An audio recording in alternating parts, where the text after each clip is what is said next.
some of your guys it might be. If it is, Sean, can you go throw that back down there? Anything you do on this thing, guys, you gotta. It's good for them. It avoids always the contact with your players all the time, and sometimes they're not always working right. But hey, you just come at it however you want to do it. You certainly got to push it in, and you got to work at it. You got to drive your feet. We use it a lot, and we'll do some kind of block, and then we'll come off of it, and our kids will run.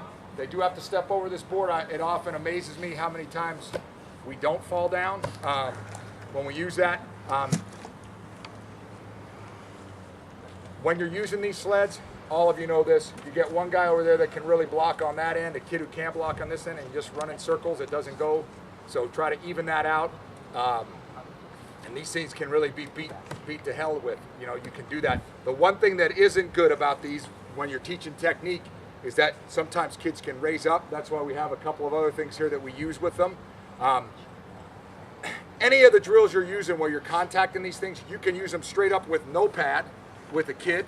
Okay, you can use them with a hand shield, you can use them with whatever. It's just a different mechanism to use. Our linemen use it a lot of times. Our offensive, defensive linemen, sometimes our linebackers will. We don't use it a lot for our skill guys. Okay? Anybody got any questions about this sled? About how it goes? We're going to leave these on the whole rest of the season. They'll stay here and it won't be a problem. At the end of the season, we take them off just because we want to keep the things from rusting out. Okay? Any questions on this one? So, as we go through some drills, or if you want to use that, you need to work with somebody, you know, and understand it. Don't just go, hey, we're going to hit the sled. Tell them what you're going to do. You're going to do a drive block. Are you going to zone and step into it and aim at the certain numbers on a double team? You know, those kind of things. There's all kinds of ways to do it. You certainly, I don't know how many people, I'm sure some people do this, but some people may pull and try to kick that out. That's kind of hard. Okay, because when you hit it, it's going straight in. It doesn't simulate a true athletic movement where you might have a little bit of different balance. It's like, you know what this is like? This is like bench pressing, okay, or a machine. You know what I'm talking about? A machine is balanced and you can't screw that up.